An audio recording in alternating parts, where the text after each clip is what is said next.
Oke, tadi sudah mungkin beberapa yang saya loncati ya, karena tadi di awal sudah dibahas oleh Pak Siswanto dan menurut saya itu cukup lengkap. Jadi saya hanya menambahkan aja. Mungkin di sini nanti apabila ada yang sama akan saya skip untuk mempersingkat waktu. Di sini kita nanti akan membahas tentang awareness, ya kan? Awareness, basic skill, dan cari aman pastinya. Awareness itu apa sih? Itu dasar-dasar dari keselamatan berkendara, ya. Dan yang kedua basic skill dasar dalam berkendara. Jadi kayak pengereman, ya kan? Cara ngerem, cara menikung. Juga tadi yang dibilang seperti Mas Arief, kalau di hutan gimana jalannya? Kan tidak ada aspal, tanah dan batuan, itu bagaimana? Nanti juga akan kita bahas. Dan nanti cari aman. Karena pada dasarnya saat kita mau kemana-mana, saat kita berkendara, kita harus melakukan cari aman. Oke, sebelum lanjut ke materi yang tadi saya sampaikan, saya ingin bercerita dulu nih tentang Honda. Kenapa sih kok yang dipanggil dari Honda, bukan dari merek Y atau merek K, merek Y, merek yang lainnya lah. Ya, di sini Honda sendiri mempunyai filosofi itu respect for human life, di mana dari kendaraannya sendiri itu merupakan sudah standar Euro 4 ya. Jadi untuk polusinya itu sudah sangat safety lah, sangat safe ya. Dan juga ada lagi nih Trijoy, di mana Honda berpikir di mana orang yang membuat, menjual, dan yang menggunakan motor Honda itu merasa nyaman, aman, dan senang ya. Nah, dari filosofi tersebut maka mendekatilah dari untuk safety-nya. Di mana safety dari Honda itu ada dari hardware ya, dari motornya itu sendiri. Mungkin dari teman-teman yang punya motor Matic tanpa disadari itu sudah ada beberapa fitur-fitur keselamatan berkendara ya. Contohnya dari pengeremannya, ada yang menggunakan ABS, ada yang menggunakan CBS ya kan, combi brake system. Kalau teman-teman tarik rem belakang, dan juga ikut mengerem ya. Dan juga untuk motor Matic itu ada set stand switch, di mana kalau di standar samping motor akan mati atau tidak bisa menyala, bisa dihidupkan. Nah, dan juga ada dari softwarenya. Software itu siapa sih? Ya kami, itu para instruktur dari Honda. Itu kita memberikan edukasi dari yang TK, SD, SMP, bahkan dari perusahaan-perusahaan seperti PT PNM ini. Oke, dan kita mempunyai pusat pelatihan itu ada di beberapa titik di Indonesia. Ya, nah, ini ada di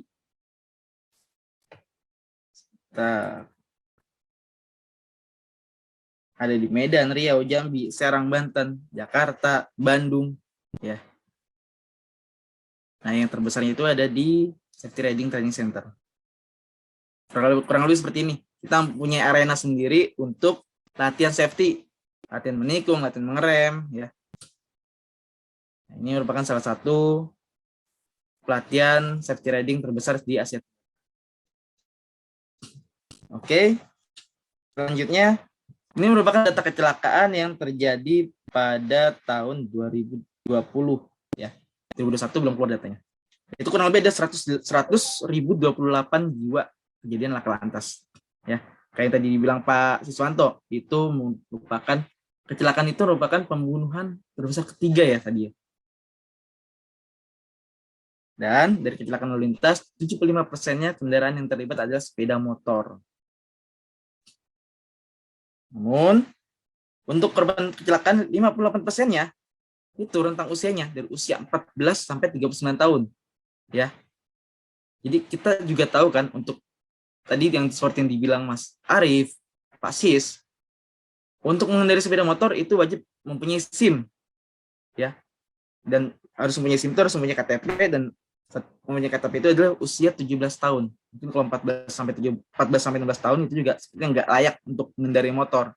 Dimana dari emosinya, dari standar untuk mempunyai SIM-nya pun juga belum mencukupi umurnya. Dan ini ada faktor penyebab kecelakaan yaitu dari manusia, dari kita sendiri, dari user. Ya. Nah, dari pengetahuan. Dalam berkendara, penting bagi kita untuk memiliki pengetahuan terkait undang-undang dan peraturan lainnya yang mengatur lalu lintas di jalan. Ya, seperti yang teman-teman bisa lihat. Ini ada zebra cross, lampu merah. Kalau teman-teman tahu fungsinya atau undang-undangnya, mungkin nggak akan dilanggar. Dan bisa jadi dilanggar kenapa? Karena mungkin bandel ya. Ini lampu merah, seharusnya, nah motor-motor ini ada yang melewati dari garis putih. Harusnya berhenti di belakang garis putih. Tapi entah dia nggak tahu atau entah dia masa bodoh, juga seperti ini. Yang dimana ini juga meresahkan pengguna jalan lainnya. Ya. Teknik, itu sangat penting teknik. Teman-teman mungkin bisa naik motor nih. Ya. Wah, saya bisa naik motor matic. Tinggal gas sama rem jalan ya. Tinggal nyalain gas jalan. Terus teman-teman ada temannya nih punya motor yang kopling atau enggak punya motor yang menggunakan gigi lah. Nah itu teman-teman jangan sok-sokan atau jangan berpikir wah saya bisa nih motor matic aja bisa. Ya, jangan berpikir seperti itu. Tapi kita juga harus mengetahui nih tekniknya. Oh kalau naik motor matic, kereta tadi ya, kereta matic itu tinggal gas jalan. Tapi kalau kereta yang menggunakan gigi mungkin harus diinjek dulu giginya atau gimana. Oke. Dan ini juga kesehatan. Kesehatan tadi yang seperti Pak Siswanto bilang, kalau kita sedang tidak sehat, lebih baik ya kita harus tahu dulu nih diri kita kuat nggak untuk mengendarai motor ya. Dan apabila teman-teman yang wah saya lagi flu nih, saya minum obat flu, disarankan tidak mengendarai motor. Kenapa? Karena obat-obatan seperti obat flu itu juga mengandung yang menyebabkan kantuk. Takutnya saat berkendara itu ngantuk. Emosi juga, kalau lagi emosi lebih baik jangan. Ya, seperti yang tadi Pak Siswanto bilang. Etika ini sangat penting. Di jalan kita harus mengetahui etika saat kita di jalan. Yang seperti ini lebih baik dihindari ya. Karena yang seperti ini masuk ke trotoar ya. Ini sangat tidak disarankan walaupun buru-buru ya. Karena ini merupakan hak dari pengguna jalan kaki. Nah, faktor penyebab kecelakaan selanjutnya itu dari kendaraan. Tadi seperti Pak Arief sampaikan dan Pak Siswanto juga bilang, itu ada dari teman-teman ya, bannya sudah benjol, itu masih dipakai. Lebih baik jangan. Ya. Bagaimana sih kita mengetahui kendaraan itu layak pakai atau enggak? Sebenarnya kalau teman-teman rajin servis berkala, di bengkel, entah di bengkel umum atau di bengkel resmi Honda, itu teman-teman bisa langsung tanya, Mas kira-kira bannya ini masih layak nggak sih untuk dipakai? Ya, Mas kira-kira rantainya atau fan beltnya ini masih layak nggak sih untuk dipakai? Itu bisa langsung tanya aja, ya. Seperti kalau kayak rem, ambil contohnya ya. Kalau teman-teman udah tarik handle remnya itu sampai dalam banget atau sampai nyentuh hand grip, itu coba dikencengin. Ya, kalau dikencengin masih nggak bisa ngerem juga, ya mau nggak mau harus diganti kampas remnya. Jangan dibiarkan, karena kenapa? Karena itu menyangkut keselamatan teman-teman satu jalan. Ya. Terus tadi ada bonceng 3 ya, masih banyak yang bonceng 3 ya, boti ya. Itu lebih baik jangan. Karena sepeda motor itu diperuntukkan untuk 1 sampai 2 orang. Ya. Dan pastikan beban yang kita bawa tidak melebihi dari maksimal kendaraan tersebut. Dan juga ada nih faktor penyebab kecelakaan dari lingkungan. Itu bisa jadi pengguna jalan lain. Kayak seperti contoh yang ini ya. Ada yang melawan arus ya kan. Ini ada yang orang bawa barang tapi melawan arus. Itu sangat berbahaya ya. Lebih baik kalau yang seperti itu, mungkin teman-teman mikir, wah saya stopin aja nih. Ya itu mungkin benar. Tapi lebih baik ya, kalau menurut saya sih ya hindarin aja, itu urusan dia masing-masing. Cuaca, di mana teman-teman kita tidak bisa memperkirakan cuaca nih. Entah, wah nanti di jalan hujan nggak ya? Lebih baik kita persiapkan nih jas hujannya. Jangan sampai berpikir, wah ini kayaknya cerah nih, ya kan? Udahlah, nggak usah bawa jas hujan, ribet-ribetin. Jangan, karena kita faktor cuaca ini tidak bisa diprediksi. Dan juga kondisi jalan juga sama. Mungkin teman-teman kalau yang sering melewati jalan yang sering dilewati, mungkin sudah hafal nih. Wah, nanti di depan ada jalanan berpasir, nanti di depan akan ada jalan berlobang, nanti di depan akan ada jalanan bebatuan nih. Mungkin itu yang sering dilewati, mungkin teman-teman hafal. Tapi kalau teman-teman yang belum pernah melewati jalan tersebut, lebih baik kita menjaga keselamatan kita. Entah dari kecepatannya kita kurangi, kita santai saja membawanya ya, dan perhatikan jalannya di depan kita. Dari ketiga faktor tersebut, manusia, kendaraan, lingkungan, itu 90%-nya faktor penyebab kecelakaan di jalan adalah dari manusia tersebut, dari diri kita ya. Mungkin kitanya yang menyepelekan. Supaya cepet, lawan arah aja. Jangan. Nah, ini juga nih, ya, nggak baik ya. Sudah tumpuk 3, nggak pakai helm, anak kecil di depan, itu bahaya. Dan juga ada nih, lagi di jalan, ada panggilan masuk, telepon. Angkat telepon sambil jalan, pelan-pelan. Jangan, lebih baik minggir, ya, baru diangkat handphonenya. Nah, kecelakaan sama dengan rugi, ya. Nggak ada kecelakaan yang untung, rugi pastinya. Terkadang kita manusia, untung aja, cuman tangannya luka. Untung aja, cuman sikutnya lecet. Untung aja, ada aja untungnya, ya. Ingat, kecelakaan sama dengan rugi. Entah kita benar dalam posisi benar atau maupun salah, ya. Tapi pasti kita rugi. Nah, saat kita terjadi kecelakaan, mungkin teman-teman hanya berpikiran, wah, bikin perbaikan motor nih. Wah, mikir ngobatin tangan yang lecet nih, ya. Mungkin itu doang mungkin itu saja yang ada di pikiran teman-teman. Tapi ingat, ini seperti gunung es di lautan, ya. Mungkin tidak hanya terlihat di permukaan. Mungkin permukaannya kecil, ya kan? Terlihat mata kita kecil, tapi saat di bawah lautan itu ternyata ada gunung es juga, di mana kita bisa, saat kita terjadi kecelakaan, bisa kehilangan pekerjaan, bisa cacat, bisa miskin, ya kan? Bahkan amit-amit meninggal. Ini visual saat kita di jalan raya, saat kita mengendarai motor ya. Saat kita berkendara motor, kita ada nih reaksinya. Identifikasi, keputusan, reaksi. Ya, seperti ini nih. Mungkin identifikasi, kita melihat nih, di depan ada mobil, ada jalanan yang berlubang. Terus keputusannya gimana nih? Kita mau hajar aja jalanan berlubangnya atau kita menghindari? Ya. Yaudah. Saat ada jalanan berlubang di depan, saya menghindari hindari ke kanan. Nah, barulah kita reaksi, ya. Membelokkan kendaraan kita. Seperti itu. Saat berkendara, ruang lingkup mata nih. Mungkin teman-teman kalau saat berkendara pelan, ya, itu teman-teman bisa melihat kanan kiri teman-teman. Bisa pandangannya luas. Saat teman-teman tambah kecepatan, pandangannya semakin sempit.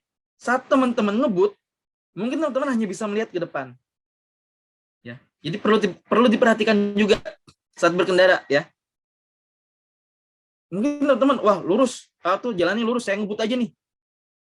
Ya mungkin kalau di jalan tol yang nggak ada kanan kiri gang, mungkin oke. Tapi kalau di jalan raya, ya mungkin sekarang jalanan kita terlihat kosong. Tapi tahu-tahu bisa jadi ada dari gang atau dari seberang jalan, ada entah ayam lewat kah, kambing lewat kah, atau ada orang lewat kah, ya. Jadi selalu saat di jalan kita harus berhati-hati. Kalau bisa sih ya jangan terlalu ngebut lah. Ada juga gangguan penglihatan. Nah, biasa kalau malam hari nih, lampu mobil ya kan, atau lampu kendaraan lawan kita itu sangat terang, itu sangat mengganggu. Ya. Nah, ini sangat berpengaruh juga di jalan nih. Mungkin saat kesorot lampu 3-10 detik kita akan berbayang nih penglihatan kita. Kalau terjadi seperti ini, lebih baik kita pelan-pelan atau minggir. Dan juga di tempat gelap. Ya. Langsung ke perlengkapan berkendara. Tadi seperti yang Pak Siswanto bilang, helm, jaket, sarung tangan, sepatu, ya, itu wajib. Pastikan saat kita berkendara, anggota tubuh kita semuanya terlindungi. Karena apa? Karena saat kita naik motor, saat kita terjadi kecelakaan, itu langsung tubuh kita yang terkena. Mungkin kalau teman-teman naik mobil, saat terjadi kecelakaan, tabrakan, itu mungkin bodi mobilnya dulu yang tertabrak, baru ke kita. Tapi kalau kita naik motor, ya, saat kita jalan, kita amit-amit terjadi kecelakaan, tabrakan, itu langsung tubuh kita yang terkena. Jadi pastikan pakai helm yang SNI, jaket, ya, sarung tangan. Nah, sarung tangan ini saya sering sekali ngelihat dari teman-teman ya, perempuan dan ibu-ibu biasanya. Sarung tangannya itu seperti apa ya? Seperti ngangkat panci. Yang langsung gitu, yang kotak. Ya. Mungkin teman-teman berpikir, pakai sarung tangan ini aja supaya tangannya nggak hitam kalau di jalan. Itu benar. Tapi untuk sisi safety tidak. Ya. Lebih baik pakai sarung tangan yang menutupi ruas jari. Yang menutupi ruas jari. Mas, kan nggak bisa, ntar buka handphone nggak bisa. Ya kalau ingin buka handphone, ya buka dulu sarung tangannya. Baru jalan lagi. Nah, ini helm melindungi kepala. Helm ada 2. Ada open face dan ada full face. Ya. Terserah teman-teman. Ini ada plus minusnya masing-masing. Cuman kalau teman-teman yang open face, ya, itu teman-teman bisa melihat pandangannya lebih luas, namun di bagian dagu tidak terlindungi. Tapi kalau teman-teman yang memakai full face, bagian dagu terlindungi, namun pandangan lebih sempit. Karena kenapa? Bagian bawah tidak terlihat. Nah, di sini kita fungsinya menggunakan perlengkapan berkendara mencegah tubuh kontak langsung dengan jalan, ya, sehingga mengurangi efek negatif benturan. Mungkin teman-teman berpikir, pakai helm ribet ya kan, pakai helm, pakai jaket gerah, pakai helm yang full face, nggak keren, muka cantik saya nggak kelihatan. Ya. Namun ingat, kalau teman-teman berpikir nggak keren, amit kalau di jalan jadi kecelakaan, maka kan yang terjadi lumpuh. Wah ribet, nggak pakai helm, ribet pakai helm, ntar jilbab saya rusak, ya. Amit-amit kalau terjadi kecelakaan, kita berbenturan langsung kepala kita jadi lupa ingatan. Dan juga, males pakai jaket gerah, amit-amit sampai meninggal ya. Nah, sebelum berkendara, kita harus cek kendaraan. Ini ada singkatannya, B0, raba, korem, laba-laba. Sebelum berkendara, pastikan bahan bakar ada, terisi bensinnya. Ya, kalaupun tidak full, teman-teman sudah bisa melihat nih, kereta saya tinggal 2 bar nih bensinnya nih. Kira-kira cukup nggak ya sampai pom bensin? Kita sudah bisa mengira-ngira. Ya. Terus juga oli sih ya cukup buka tutup olinya, dilihat. Mungkin kalau teman-teman buka tutup oli, itu akan ada seperti jarum. Dan dilihat ini netes nggak? Kalau netes berarti olinya masih bagus, masih ada. Ban. Nah, pastikan bannya tidak botak ya. Pastikan bannya masih bagus. Kalau itu jalan raya, mungkin tadi teman yang bilang, saya biasanya jalannya di tanah bebatuan, kita butuh ban cangkul. Ya karena secara penggunaan memang dibedakan, itu ada ban untuk yang di jalan aspal, jalan bebatuan, bahkan seperti jalan di tanah ya, yang becek atau apa gitu. Pastikan kondisikan ban sesuai dengan kondisi jalan yang kita lewati. Kopling, mungkin motor metik nggak ada koplingnya. Rem, pastikan remnya. Jangan berpikir Handle yang di kanan kiri kita itu hanya aksesoris. Itu merupakan salah satu peran penting rem. Ya. Kalau emang sudah habis remnya, ditarik sampai habis, sampai handle-nya sampai kena handle, tapi motor masih tetap jalan, ya mau nggak mau kita harus ganti remnya, kampas remnya. Jangan dibiarkan ya. Lampu. Nah, kalau di Jakarta ini lampu itu wajib. Baut, ya meriksa baut. Dipastikan bautnya ada semua. Jangan sampai kita mau jalan, ya kan? Ternyata baut bannya kendor.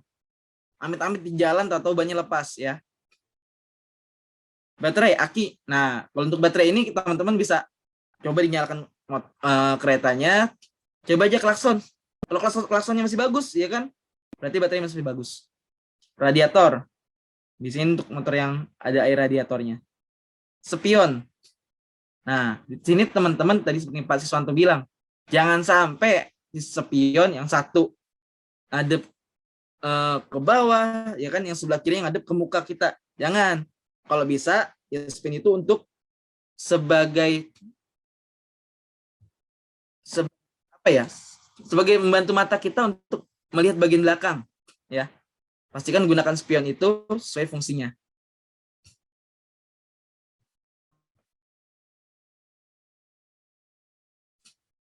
Nah, basic skill. Di sini teman-teman sebelum melakukan mengendarai motor, pastikan melakukan pemanasan. Ya nggak harus apa ya? Nggak harus yoga dulu, nggak harus senam dulu, nggak. Pemanasan cukup perenggangan aja, ya. Luangkan waktu 5 menit atau 10 menit untuk perenggangan. Karena biasanya kalau pagi hari itu ya kan, kita habis bangun tidur, badan kita masih lemes nih. Ya kita lakukan pemanasan dahulu. Jangan sampai saat naik motor kita kram.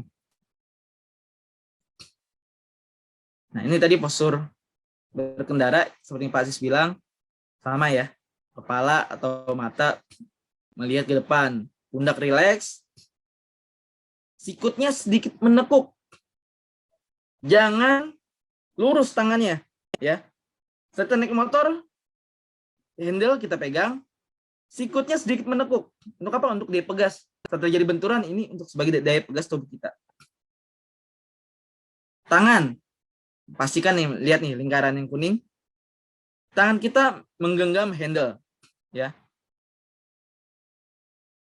Pinggul rileks. Lutut juga. Lutut kalau bisa ada di dalam bagian motor atau leg shield kita nyebutnya.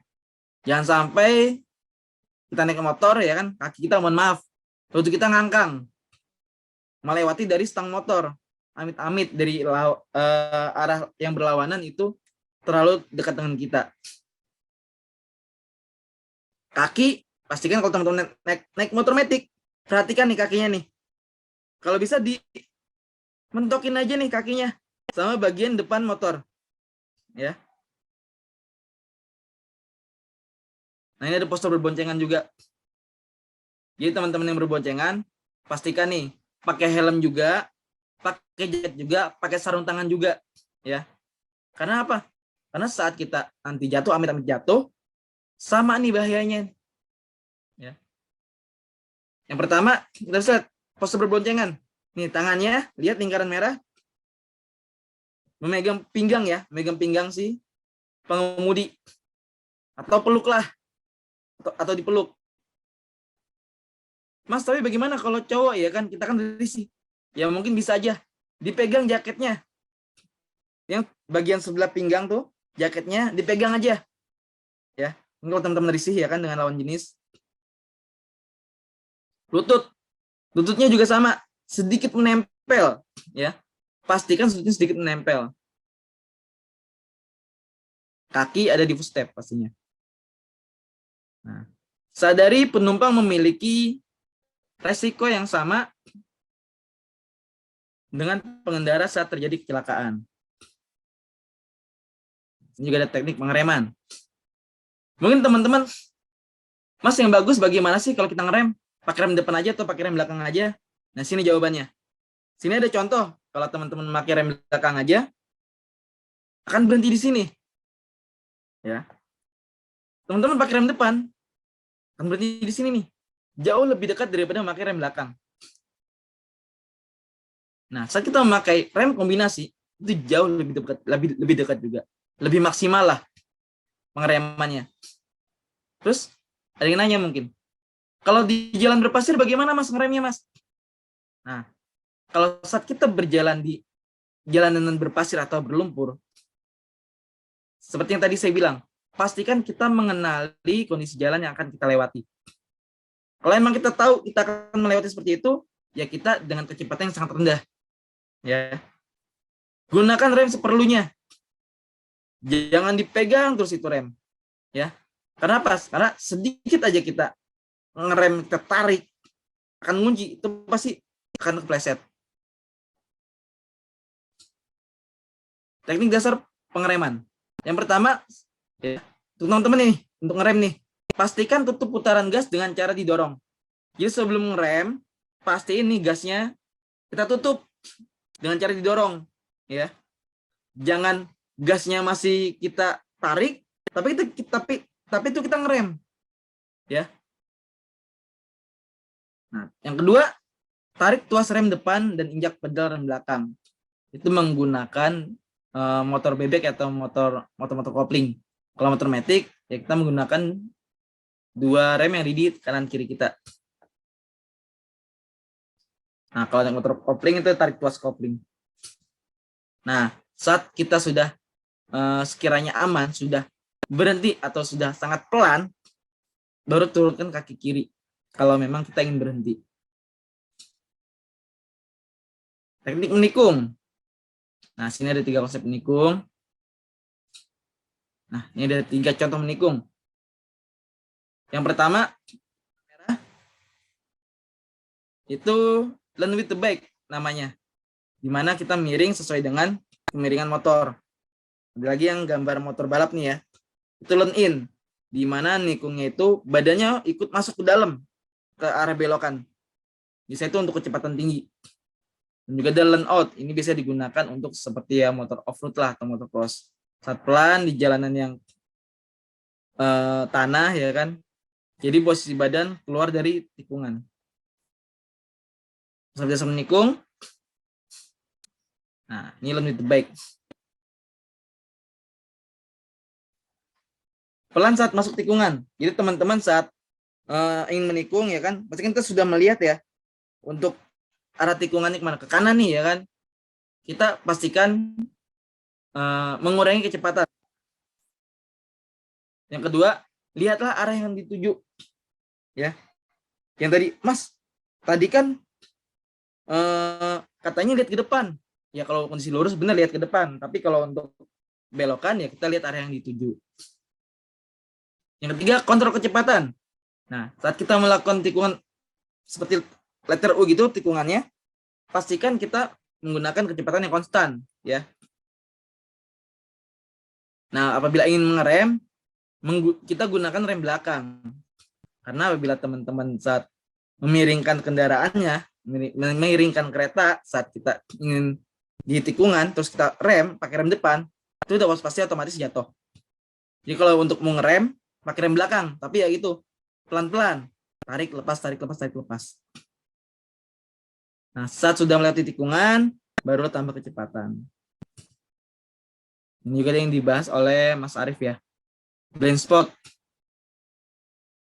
Nah, seperti kondisi yang di layar ini, ya, motor ini memasuki area blind spot mobil, di mana motor tidak terlihat oleh kaca spion, tidak terlihat oleh si pengemudi mobil, ya kan, di depan nggak ada orang nih, di spion nggak ada orang. Nah, ini namanya blind spot, titik buta. Jadi kalau emang teman-teman ada kendaraan lainnya nih, atau mobil atau truk ataupun apa, lebih baik kita memposisikan diri kita di antara A dan C nih. Karena apa? Kalau saat kita di A, nah kita terlihat oleh si pengemudi karena kita di depannya. Nah yang di C, kenapa di C? Ya karena ini adalah wilayah yang terlihat oleh spion mobil atau spion kendaraan lainnya. Nah ya, jadi kalau ada seperti ini, jalan di samping mobil lebih baik kita hindari nih. Kalau kita nggak bisa melaluinya, ya kita mundur aja, cari tempat yang aman. Nah, ini teman-teman juga harus tahu juga rambu-rambu lalu lintas, ya.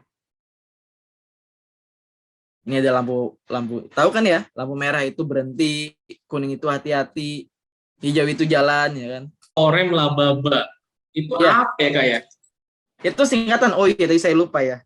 Saking cepatannya, saking kecepatan Karena menyampaikan. ini cukup mudah diingat gitu, Kak. Benul, raba, korem, laba-laba Ya, gitu. Tadi juga saya ngeliat kakak-kakak makanan langsung, "Hah, apa itu ya?" gitu ya. Jadi apa kita tuh? pengen tahu nih, Ya, Kak, itu apa sih, aneh Kak? ya. Ya, itu merupakan singkatan dari tadi kita sebutkan. Itu ada 11 pemeriksaan kendaraan. B0. Kita udah apal nih, B0. B-nya itu bensin. Ya. Pastikan kita ada bensinnya itu kereta kita, ya. Terus olinya apa nih? Oli. Pastikan motor kita olinya ada. Teman-teman bisa mengecek oli sendiri kok. Ya. Dengan membuka tutup oli.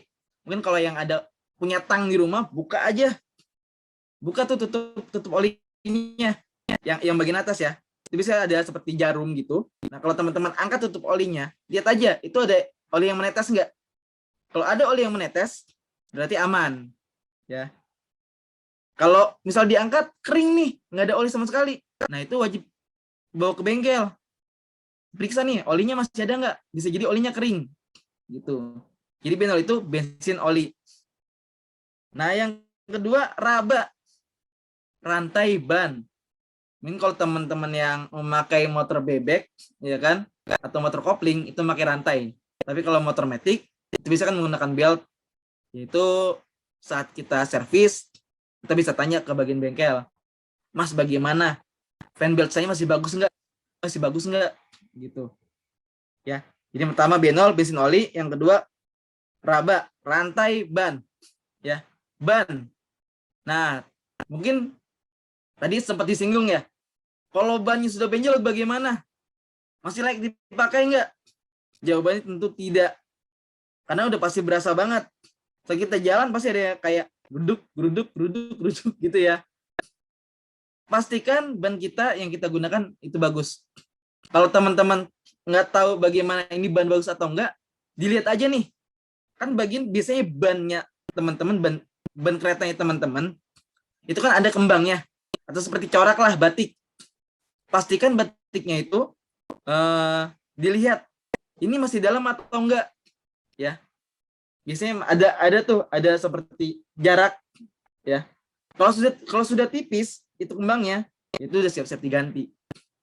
Gitu, ya. Yang kedua rantai ban. Yang ketiga korem. Kopling rem, ya. Kopling mungkin untuk yang motor kopling. Untuk motor matic tidak. Rem. Pastikan remnya itu saya bilang tadi, ya. Kalau kita tarik rem, ya. Itu pastikan remnya berfungsi. Jangan sampai remnya kita tarik habis, ya kan? Tapi motor masih jalan, ya. Berarti itu harus diperiksa, ya. Apakah ini kampas remnya sudah habis atau emang harus dikencangin, ya kan? Itu harus diperiksa. Kopling rem. Yang selanjutnya laba-laba. Lampu, baut, baterai. Lampu pastikan kondisinya bagus, ya, masih menyala lah, terang. Terus juga baut. Jadi saya bilang bautnya pastikan ada ya. Mungkin kalau teman-teman yang sini, mungkin teman-teman yang serikan di ini melihat, aduh gimana caranya ya? Ya kalau ada kunci di rumah ya kan, kunci entah tang atau apalah, coba aja diputer-puter. Wah, ternyata masih keras nih, berarti masih bagus. Terus juga baterai. Baterai ini biasanya kalau saat kita pencet klakson bunyi kencang. Tapi kalau saat kita pencet klakson bunyinya cuman itu berarti bisa jadi klaksonnya rusak, udah mulai rusak, atau akinya sudah mulai mau habis. Wah, ya kan ada benol, raba, korem, lababa, ya kan. Tambah satu lagi, spira, spion radiator biasanya saya. Spion radiator. Spion, ya. Tadi yang dibilang seperti Pak Sis ya. Pastikan itu melihatnya bagian belakang. Jangan satu ke muka kita, satu kemana ya kan, nggak jelas. Karena itu ya sebagai penyambung penglihatan kita, penglihatan bagian belakang. Nggak mungkin dong kita saat naik motor kita harus nengok ke belakang ya kan. Mungkin tuh capek banget leher dan juga itu bisa mengganggu konsentrasi. Jadi spion ini sangat berperan penting saat kita mengendarai kendaraan, entah itu kereta, entah itu motor, ya. Itu sih jadinya di benol, bensin oli, raba rantai ban, korem, kopling rem, lababa, lampu, baut, baterai, dan spion radiator. Gitu, Kak Ari. Oke.